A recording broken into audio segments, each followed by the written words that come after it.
Hello, everyone. I am Pedro. And I'm Meredith. And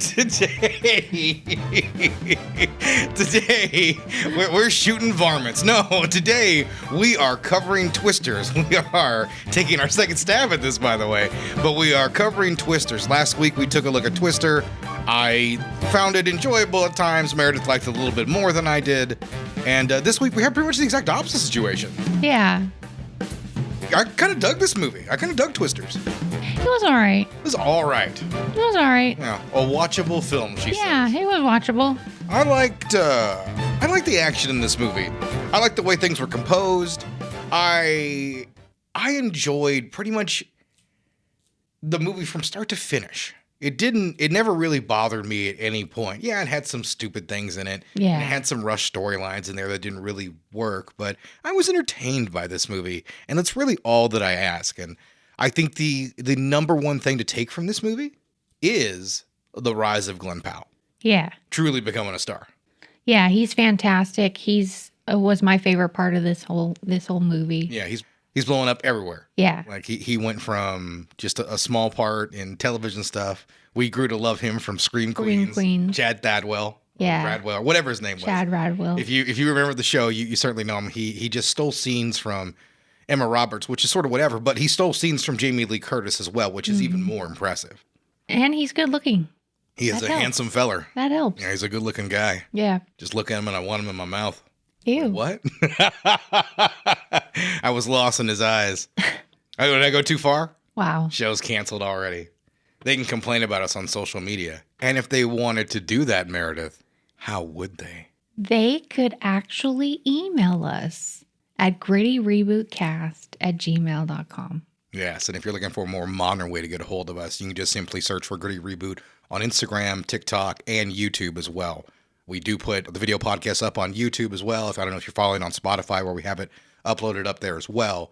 But we do have the video and just an audio-only version on YouTube as well. And we do some game streams every now and then. We've been really lazy about it as of late. We got a better laptop to do it. And we've done zero streaming with that laptop. Yeah, you've said and we're like almost done. Huh? You've said as well. Yeah, I know. We're doing a bad job. We're just blowing through Fallout. We're not doing that at all.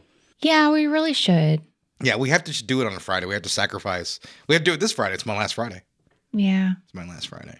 Ever. I'll be shot tomorrow out of a cannon.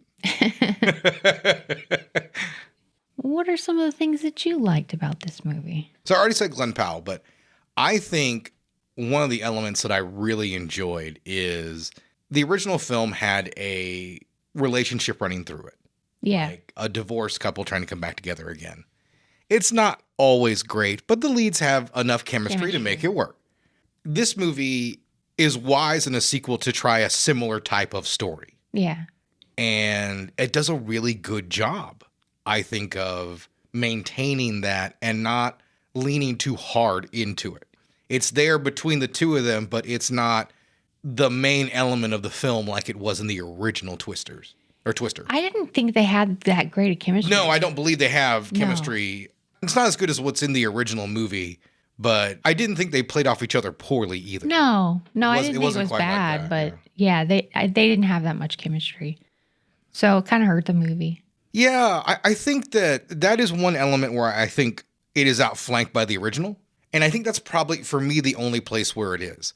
I think they just paired nicely together on screen as opposed to like feeling like a true couple or anything like that. Yeah. But be that as it may, I still think what happens between them works, and keeping that element the same was a pretty good idea. But this movie has a lot of pulse pounding like action, which I really enjoy. Like there's some really harrowing sequences with these tornadoes. The CG is done really well in this movie, as you would expect out of a summer blockbuster like this. You sort of wonder, the original film still looks pretty solid for the most part. There's a few spots here and there where old stuff, how they did it back then. But the effects in this are really impeccable. And the tornadoes really look fantastic. They have this a really realistic quality to them that I enjoy. Like you see a lot of stuff floating in there, or just flying inside a tornado. Yeah. They don't do a sequence where they just kind of hang out inside of one at the very end of the movie. I did really smirk at the fact that Glen Powell's character, I forget his name, Tyler, I think. Yeah. Tyler shoots fireworks inside of a tornado. Like, Yeah, he's Tyler cool Owens. with that. Yeah. I mean, I have no issue with that. I thought that was pretty. So I felt like I could imagine like a I popular YouTuber doing that. There were times like that where I think that character could have been just a disaster in the hands of another actor, and the charm of Glen Powell makes it work. We watched Overboard. We are going to cover Overboard, but not anytime soon. And we talk about that movie's concept, which is a little rapey. yeah, it's so bad. It's a little But rapey. I love it. But the thing is, the charm of Kurt Russell and Goldie Hawn make it kind of work. Yeah. It's still a little rapey, but, you know, it's not. It's, you know, fun entertainment to some extent. Yeah. I mean, hell, they remade it, and they made it less rapey. Did they? I don't remember. I don't remember. There's a 15-minute Anna Faris begging sequence. Wow. It's even more rapey than the original. Director's like, we're going totally gritty on this one. No? It would be a gritty reboot. And we would cover it. Yeah. Would you enjoy that, a gritty reboot of Overboard? You know, there are some movies where I would love there to be a gritty reboot of. I don't know if that's the one. It just becomes I Spit on Your Grave, basically, is what it turns into. God, no. And we'll have to cover that one day, and you hate those. I'll have to cover those alone, probably. You might have. Yeah, you hate those movies. You really do. Even though I think there's one of the reboot sequels that I kind of like. I think that's the best I can say about the series. I get why people like it, but I can't handle that kind of. I think the original is a little bit violence. more, a little more exploitation, an exploitation film. Therefore, I can have a bit of fun with it, even though it is not well executed, to say the least. That's putting it mildly. It's not the most well executed film for the sensitive subject matter. No. Yeah, it's like if Uwe Boll decided, like, you know what, he was the man who directed Schindler's List instead of Steven Spielberg. Like, what would that be like, right? Yeah. Maybe it wouldn't be done quite as masterfully, I guess I would say. Who knows? Maybe Uwe Boll's a brilliant filmmaker. You know? Yeah, but he has no concept of a Holocaust. Maybe not. Maybe not. Maybe he does. I don't know. I don't know. I shouldn't presume to know him. Next week, we're going to do career breakdown, Uwe Boll. No. Uwe Boll. I don't know how to pronounce it. No, we won't. All right, why not? Because we won't. He made a lot of video game movies. He made a lot of shitty movies. You love video games. You love the Far Cry series. He made a Far Cry movie. You've never seen it. No, and I don't want to ever see it. You love those Postal games. Postal? Yeah, nobody even knows what that is. But it's a movie where you can see Dave Foley's penis. Oh. Yes, there's actually quite a few of those. Good. I don't know if he gets more money per dick shot, because he takes it out a lot. Or maybe just there. I don't know. Very well. He needed money at one point, guys. Sometimes you need money, you got to whip it out. That's how it goes. Yeah, all those sex workers. Sex workers, that's right. That he's been stupid. Stupid whores. No, not whores. I didn't say whore. I said sex whores. Workers. I said whores. That's a very different thing.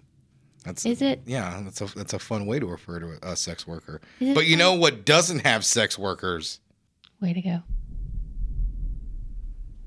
Twisters.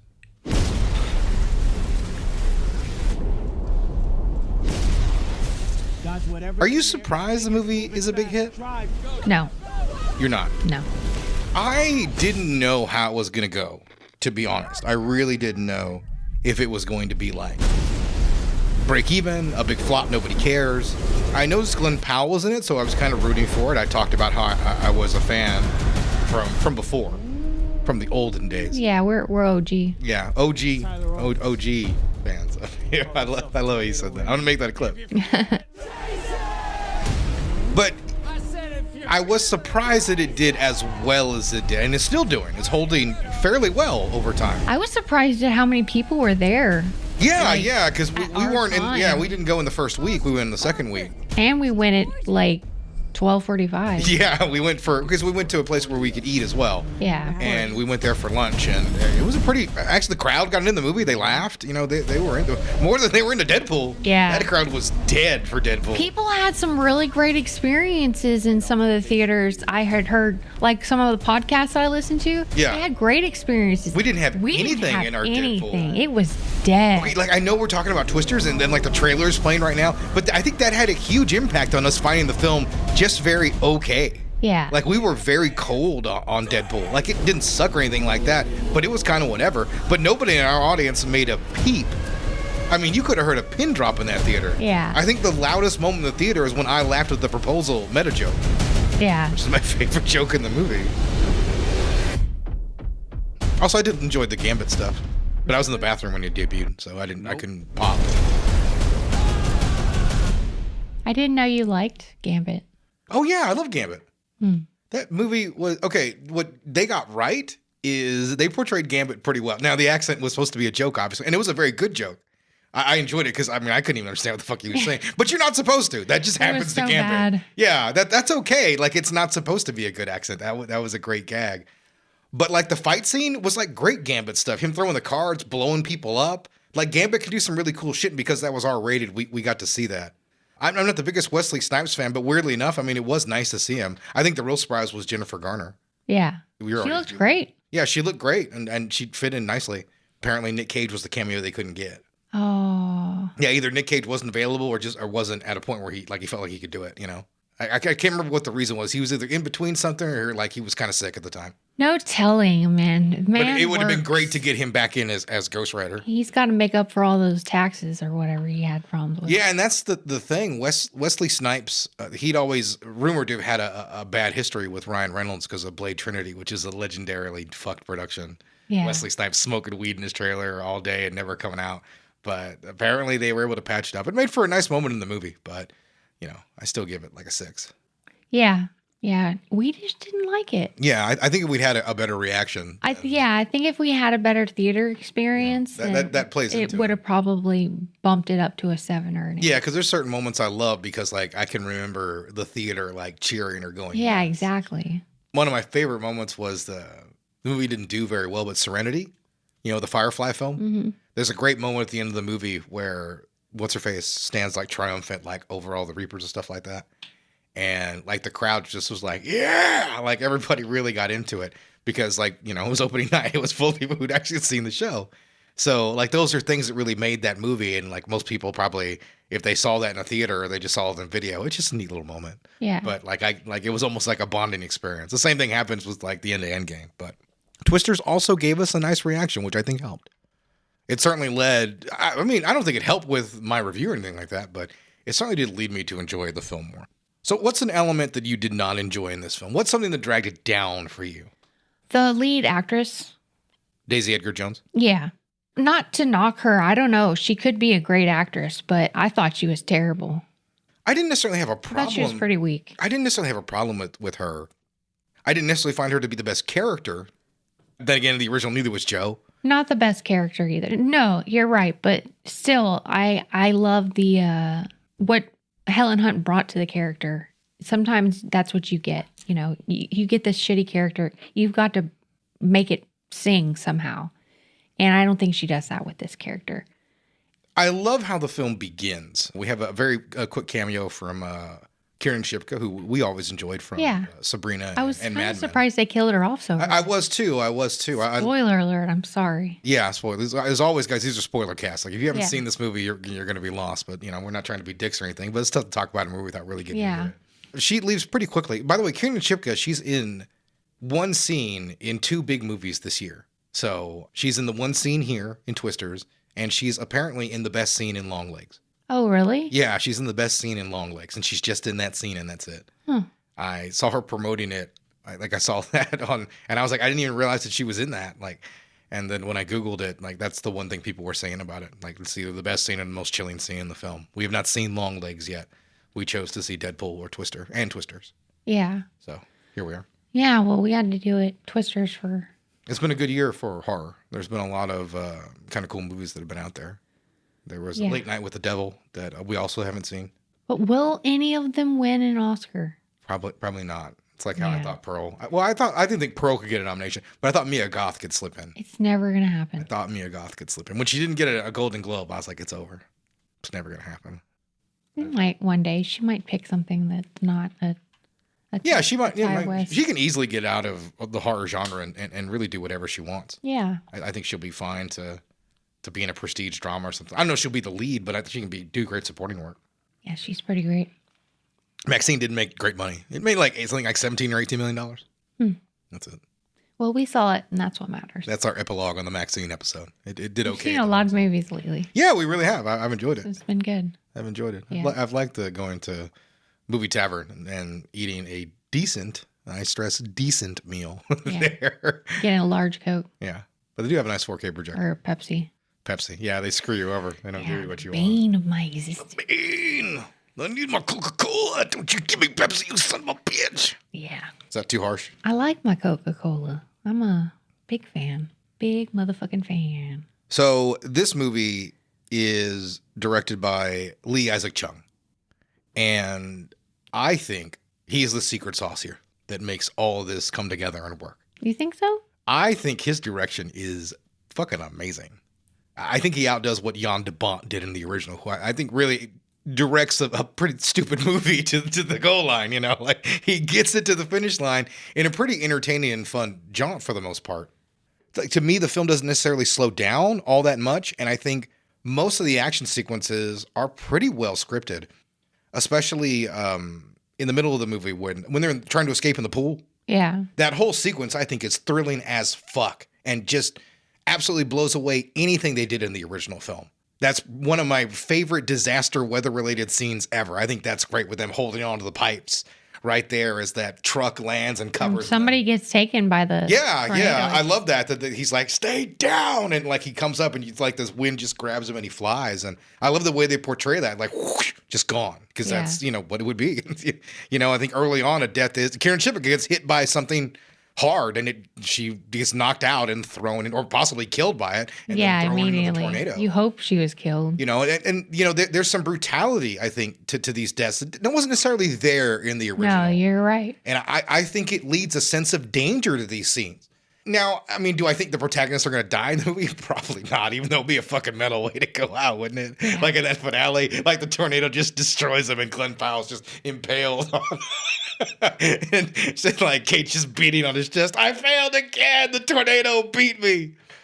Yeah, her also having I see those clouds up there. I can feel the weather. The weather tells me the tornado will turn here. It's ridiculous. But Bill Paxton had that same power in the original. Yeah, but he didn't. It was understated. Everybody else was kind of like, he's the crazy man and all that. It is true. I mean, but this one, like the whole thing of her. Literally, her plot point about how she gets there is that no one can chase a tornado better than she can. Yeah. If it wasn't for the trauma. Yeah. But yeah, I mean, that's pretty much it. Like, she's just this tornado soothsayer.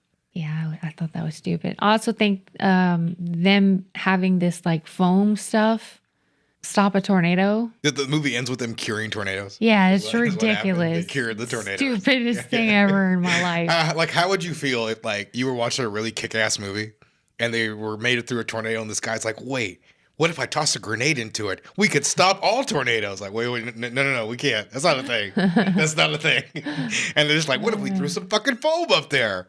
Yeah, I mean, they tried to science mumbo jumbo it a little bit. And watch me be a fucking idiot. It may work or whatever, but I'm pretty sure if it worked, we'd be fucking doing it. Yeah. So I didn't care for that element of the movie. However, as a film, I understand the need to tell a narrative story with a conclusion. And them surviving isn't enough conclusion. Her experiment working helps. And it doesn't necessarily work. It does, the tornado dissipates, but it could have been anything. Like, they stress that very clearly as the movie ends. So I think that's a strong point of it. But we're led to believe that she did it. We feel like she did it. Jury, I vote guilty. I think the film covers its ass enough. But like I said, the direction of this film is what really stands out. It really is. It's what puts this movie far above anything else. It's like what we talk about every now and then, where just a good director wanders into a blockbuster and it becomes this giant thing. Fox letting James Cameron pitch for Aliens. Yeah. Like they're like, okay, he comes in the legendary store, he writes Aliens on the board and he writes a $sign with an S through it, and bam, they give him all the money and it becomes this classic iconic movie and it launches Alien from just a one movie sort of horror show to this giant franchise we're still under the thumb of today and we'll be covering again real soon. Mm-hmm. Looking forward to that, by the way. It'd be really cool to talk about the fucking Alien movies. Oof, I know. We're really go into it. Should we just... Never mind. We'll talk about it later. Yeah. We should not talk about podcast planning while trying to talk about Twisters right now. Yeah. But I think that's one element that I really enjoyed was the direction of this movie. And I think that's one thing that just has to be said. It's really just excellent. I think the way he just builds that tension and just that extra touch of danger in this movie while still keeping it PG-13. Yeah. It's a fine line to walk to make a PG-13 film feel a little dangerous. We talked about that with the Batman. And even Christopher Nolan's Dark Knight films. Mm-hmm. You make a PG-13 film feel darker and a little dangerous. It is possible to do, and this movie did it in open fields in Oklahoma. So that's pretty impressive to me. Yeah, I would have been interested to see how Maya would have reacted to a movie like that, like a kid. Yeah, because I think the weather stuff can be intimidating for a kid. Yeah. I really do. I think it can. It kind of can be too, as well. How did you feel about the look of this movie? Because it was shot on film. Did you notice that? Yeah, of course I noticed that.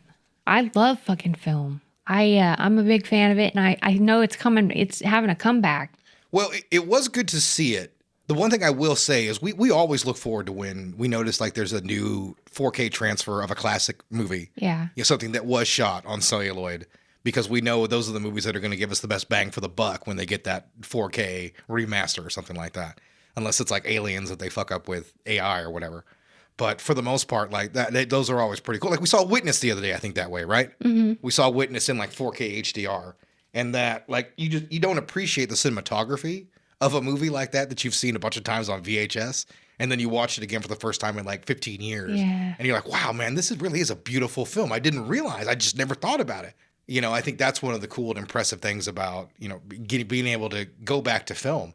The thing about these big budget Hollywood productions is that the medium of which they store the film is faulty, because for years, and now everything is 4K, but for a long time they worked on Arri cameras that only shot in 2K. They were the standard for a long time for a lot of films. And they're beautiful cameras. They have a lot of movies you love were shot on Arri Alexas in only 2K. And despite that, there will always be a resolution cap on that image. I know you can up-res, but they are limited to what the 2K image actually was that was shot. Mm-hmm. And film has this ability to, be scanned really infinitely. I'm sure there's a theoretical limit of where, you can't scan it anymore. But whatever we might do, celluloid is just a fantastic way to transfer what a film is to another medium. Yeah. I think some of the original movies that we shot digitally are really in lousy shape. We're going to cover 28 Days Later sometime later next year with the 28 years later coming out. And with that, we'll take a look at a movie that was shot on fucking mini DV in 2000. Yeah. Like that was an acceptable thing. And that looks pretty terrible now. And there's even movies like Episode 2, like that was shot on a pretty early Sony camera.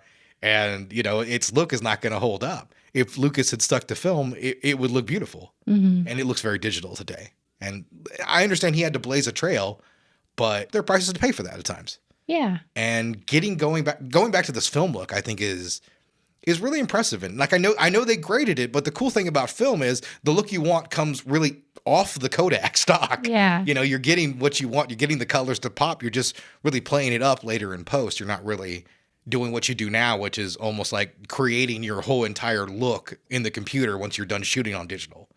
The film gives you that look and you just work off that. And there's such a beauty to it. And, like working on film is harder, so it makes me appreciate what they did even more. When you work on digital, you can shoot all you want. When you work on film, you only have a limited stock. Yeah. I know it's a big budget movie, but you can't go fucking nuts. But it's so worth it because film just makes everything beautiful. It does. There is a really good great look to it. Yeah, we were able to watch this in 4K. We were now, granted, it's just a movie tavern, but they do advertise their big 4K projector in their biggest theater. We didn't go to one of those D boxes that like throw you around. Oh yeah, we didn't do that. We just saw it in and we didn't see 3D because it wasn't shot that way. So we just saw it, that way on a big screen, and it really looked great. To be honest, to see that, because having seen Deadpool, which I'm pretty sure was shot digitally. Oh yeah, probably. It's definitely shot. Well, Marvel, I think, always shoots on. A lot of Alexa. movies are still doing that. I'm just saying. I just noticed recently, like a few movies coming out on film, which is great. Yeah. I thought, one of those movies I thought about that was when we watched Killers of the Flower Moon. Yeah. That like 4K in HDR. You could see like the beauty of that film image. Yeah. I was glad we sprung for extra on our projector when I was watching that movie. Like those are the things I really love when you can see just beautiful cinematography captured that way. Yeah. I'll look forward to the 4K, getting this movie at home and watching it again, because I think it's a really great looking film. Not all blockbusters really are, but this one's a really great looking film. Great lighting as well. We'll get to show Maya and see if she likes it. Yeah, I think she liked the original film too.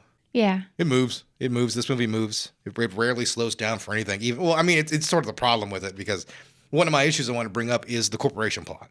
Oh, yeah. Because in the original film, the corporate guys are the bad guys. And we start with the corporate guys. Over the course of the second act, we clunkily find out that there is a businessman who finances them, who is only looking to buy up people's land after tornadoes have destroyed them. And that's his interest in this technology they're trying to build to predict when tornadoes are coming. Because that's another thing I didn't like was that character you're about to mention that survived with the main lead actress. I can't remember her name. Daisy Edgar Jones. She played Kate. Kate, yeah. Anthony Ramos plays Javi, so we're going to talk about here in a sec. Yeah, Javi. I didn't like his character at all. I didn't like the fact that he was a good guy, and then he's a bad guy, and then he's a good guy again. He works for this evil corporation, but he's okay with it, and now he's not okay with it, so... I think he wanted to help people, and I think he wanted to get his company off the ground, and I think he was willing to let some things slide. Because he likes money. And I think, but I think seeing the results of it over the course of the film, was his character growth astounding? No, it was ridiculous. It didn't bother me. To be perfectly frank, I thought it was okay that his friend called him out on it, and he decided, like, nah, man, like, she's always has a good head on her shoulders, which he established how much respect he has for her. So when she really judges him for that, he turns his back on that corporate side of his company and that donor. I don't have any problem with that character growth. Is it well cheesy. done? No, I don't believe it's that bad. And I think that's where we're splitting hairs on this movie, is for me, that worked. Was it amazingly effective? No, but it did the job. It really did. Cheesy. Not cheesy. Just enough to work. Just enough, it keeps the plot moving, and I didn't have any problem with it necessarily. And I thought he played in pretty nicely with the rest of the cast. Whatever you say. I like the big group of people, so. Yeah. I wish they got more time, more of a Glen Powell's group, like his extra guys of YouTubers. But the movie doesn't really slow down enough to really explain that. And you know what? That's okay. Yeah. Not everybody necessarily needs a backstory, but it could have been fun to see some more fun stuff with those guys. We get more of that in the original film. Yeah. This movie is very focused on our three main characters and the future Superman. David Cornsweet, he was the other guy with Javi, the one who was all down with doing the corporate stuff. Yeah. That's Superman. Oh, okay. Yeah, that's who he is. Yeah. I remember when I thought he looks like a young cowboy. I was like, oh, yeah, that's the motherfucker Superman. I was like, he's got the look already. Good. Yeah. I didn't notice. You didn't notice? No, I didn't notice. It's going to be great for Superman. It's James Gunn. I have faith. We'll see. We'll see how it goes. Do you have anything else you want to talk about before we get to your facts? No, man. I think we've... Numerical score. I give it a 6. I'm going to give it a 7. I'd even leave like 7.5, but I don't like to do that. And I don't feel strong to give it an 8. I don't know if I enjoyed... You know what? I'll give it an 8. Wow. I'll give it an 8. I enjoyed it that much. I thought it was a ton of fun. Was it necessarily the smartest movie? No. But I enjoyed the ride of this film. Glen Powell was certainly worth it for me. Yeah. And I wasn't so cold on Daisy Edgar Jones as you were. Yeah. You were very much down on anyone that wasn't Glen Powell in this movie. Yeah. You were like, if you're not Glen Powell, fuck off. That's your... He's had a big year. He's had a big year. We saw Hitman that we enjoyed, and then we saw this that we're really digging. So, well, I really dug it. But I did read some angry reviews of people who somewhat agree with me. Oh, really? Yeah. Oh, man, now I'm curious about that. Yeah, there's some angry 1-starers out there that I read a ton of reviews. So. Well, I hope you would. No, it's just weird. It's just weird how angry people were about this movie. You never really know what's going to trigger people's nostalgia anger. And I think that's the one thing I really hate about modern fan cultures today. Because it wasn't always that way, where people were just generally angry that something was even being remade. Yeah. But like now there's almost this vitriol towards it. And I think, I know Jan de Bont was hesitant about this movie. But for the most part, I mean, it was time, it'd been a long time since the original film. It was a good idea to do a sequel, a remake, reboot. I'm not quite sure what this is. They used Dorothy from the original film, so you're left to believe it's in the same timeline. But altogether, that's not really that important. Well, that's why we covered it, because it was ambiguous. Yeah. Whether or not it was a sequel or if it was a reboot. Exactly. Like, it's not really that big a deal, in all honesty, what it is. It's clearly trying to jumpstart the franchise, and that's what we cover. Yeah, absolutely. That's exactly what we cover when they try to do that. All right. James Paxton, the son of Bill Paxton, appears during the rodeo scene as the angry hotel guest. I didn't catch that. Yeah. I really... Now I'm going to see if I can spot the Paxton in him. If I can see the Paxton in his eyes. Yeah, I thought that go was... back and watch that next time. I didn't realize that either, so I thought that was a good fact. That's a good catch. Midway through filming, director Lee Isaac Chung suffered exhaustion and was medically forced to leave production for 2 weeks. Director of photography Dan Mendel stepped in to direct. Yeah, I'd read about this as well. Like, this was a really taxing movie, pushing 13 hours a day on his body for, I think they only shot 5 days. But that's still a rough shooting schedule. And, he comes from smaller films, which have gotten good reviews, by the way. But that's a world of difference from having, 80 crew members on a giant $150 million movie. Those are two different skill sets. And so I can understand those little things wearing him out because, at the end of the day, when you're the director, everything comes back to you. Even if you have a hands-on producer, like there's a lot you got to take care of. So I'm glad there was a point where if he had exhaustion, he took care of himself. He still delivered an incredible film. Yeah. Glen Powell's parents appear in this movie, sitting behind him and Daisy Edgar Jones during the rodeo scene. According to Glen Powell, his parents have appeared in all his movies since Spy Kids 3D. He's in Spy Kids 3D? I didn't know that either. Spy Kids 3D. I guess he's one of the kids. Yeah, well, I'd assume so. Yeah, because I don't know when this movie came out, but it was ages ago. He actually played Antonio Banderas in the film. Whatever. All right. I'm sorry, I apologize. Yeah. I should. Glen Powell kept the grill of the Dodge Ram his character drives in the movie and had it made into a dining table. He also tried to keep the belt buckle his character wears, but had to return it after being called by production. The cast joked that both pieces were roughly the same size. I don't know what that means. No. Bill Paxton had tried to get a sequel to Twister off the ground for years. After seeing success as a director of films like Frailty, Paxton wanted to direct a modernized telling of the 1925 tri-state tornado that took the lives of 695 people. Paxton, with the help of producer James Cameron, also wanted the film to have an MPAA rating of R and maintain a realistic depiction of the damages that real tornadoes cause, and planned for it to be shot in 3D. The film at one point had an unofficial schedule date for the summer of 2012 under the title Twister 3D, but it was ultimately canceled due to budget concern and years later by Paxton's death. Yes, I would assume his death would cause the cancellation of a film he was going to direct. Yeah. Yes. They're like, hey, we've got the budget to move forward, buddy. And they just drop it right in his grave. Yeah, no, I was a big Bill Paxton fan, so that did suck. But yeah, he did try to get this movie off the ground here for a long time. He really championed just trying to do something with it. He always enjoyed this. He always really loved the film, and he always loved to talk about it. He went back and recorded a bunch of stuff for the Twister ride that was Universal Studios for a number of years. I didn't know they had a ride. Yeah, they did. They did. So once Bill Paxton really faded away, Steven Spielberg was a producer on this.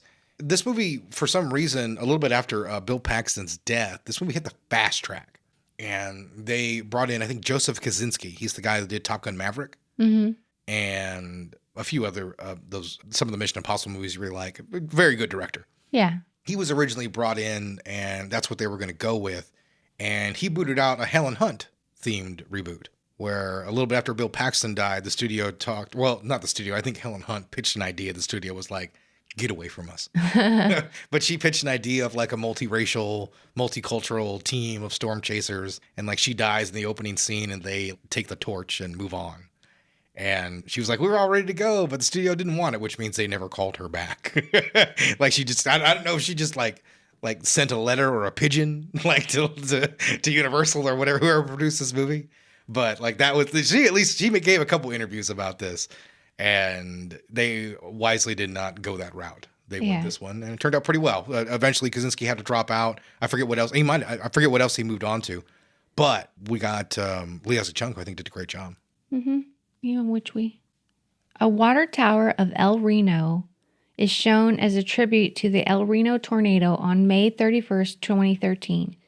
3 members of the Twister X team, Tim Samaras, Paul Samaras, and Carl Young, died in the El Reno tornado. So that was a storm chasing, actual real life storm chasing. Oh, damn. Crew died in a tornado, the El Reno tornado. It was the one that killed like 800 something people, 600 something people, something like that. Damn, that's terrible. Yeah. Shit. Every time we take a look at this, they always say like, oh, we tried to go for this like disaster is what we gave us the idea. They look at the disaster and like the horrible devastation that it really causes.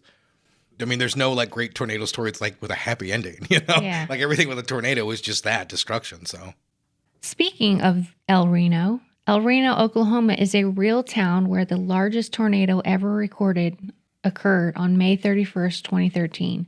The twister was 2.6 miles wide and caused the deaths of 4 storm chasers. 2.6 miles wide? Yeah. Holy shit. The first in storm chasing history. Unofficially, the wind speeds inside the tornado measured 313 miles per hour, which are among the strongest recorded on Earth. Holy shit. Yeah. Wow, man, that's crazy. Devastating tornado. Yeah, I can only imagine. You couldn't run away from it at 2.5 miles wide. Yeah. Jesus. Yeah, that's why so many people died. Wow, man. Well, that is all the facts that I have. And I only talked about the pre-production fact that I want to talk about this week, which is really all we had. But I think we pretty much covered Twisters. I think we talked about as much as we can a movie that we don't get a chance to like really break down. We just see it the one time in the theater, and it's not like how we normally do a movie. So this movie got a 75% on Rotten Tomatoes, a 7.1 on IMDb, and is rated a 4.0 on user review. So it's not so bad. It's not so bad. But believe it or not, I found some 1-star reviews. Some people, like I said, really hated this movie. Yeah, I'm kind of surprised that it had that much of a backlash, but I guess the people that love Twister. So much vitriol. And here's one of them. This reviewer titles this, "Cheer for the Tornadoes." Cheer for the tornadoes, for they are the bringers of justice. Simple, the worst bit budget movie I've seen in at least 20 years. It was pure torture. Every single minute. Let's start with the plot. Madam Web. There is none. A bunch of the worst actors say the worst writer lines while they chase tornadoes. The two protagonists are truly horrendous. Old Squinty looks like the Marble Man, and he can't act at all. Even worse somehow is the female lead, who is insufferable as these tornado chasers chase her. She's supposed to be the reluctant scientist who didn't want to return to her career following the death, thank God, of her colleagues. Got to love the scene where she randomly starts pushing buttons in Squinty's souped-up truck in the middle of chasing a deadly tornado. Good thing she's a mature scientist. By the final excruciating tornado, I was really hoping it would kill the entire town and every actor in it. My God. I would rather a Trump rally speech than sit through 5 more minutes of this terrible, awful movie. See the original. See 2 actors who have actual chemistry in Bill Paxton and Helen Hunt. They could act. Also, far better written script with a much more meaningful script. This movie is a Jar Jar Binks of disaster movies. Jar Jar Binks of disaster films. That's a good burn to go out on. Yeah. But, I think he's off base with pretty much. I mean, there's some legitimate criticism there, but man, he just hates this movie. I'm telling you, that's all that I read. Holy shit. Because there's a couple things that are like, okay, that's a fair point. But then he's like, I hope everybody died at the end. Yeah, that's why I had to read it. Because of course, I pitched that died. metal ending earlier with Kate beating her hands on his chest. It says Glen Powell is impaled. Impaled? Yeah, that's the joke. Well, we'll see you next week, everybody.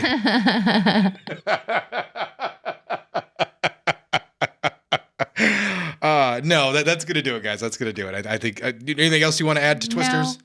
I mean, it was all right. I don't know what we're doing next week. I forgot. Is it already The Crow? I believe so. Yeah, I think we're already. I think we need to be watching The Crow like right as this podcast comes. I don't know. I'll have to look at the schedule. Yeah, I know we have a schedule, so it's pretty damn intricate at this point. We at least have the next like month and a half planned out with like a few movies in the future. Yeah, we're gonna have to sit down though and go through some of it because we have to modify it. Shit goes by fast. It really does. Like you just sometimes you think you have time to really cover something. We've been trying to do this Dracula special like all year, right? And there's no time to squeeze it in. Oh my God! Because it's like 8 movies. Like we just have to set aside some time in the spring to do like either 8 weeks or split it up. Because it just covering a movie like that or a big reboot or like even Batman. Jesus Christ, how many Batman movies we got to cover? Oh my God. Yeah, like you got all the mainline ones, and I want to talk about Mask of the Phantasm. So, I mean, it really is a lot. But we will be back next week, and we'll be talking more reboots, probably. And hey, either way, we look forward to seeing you. Bye. See you.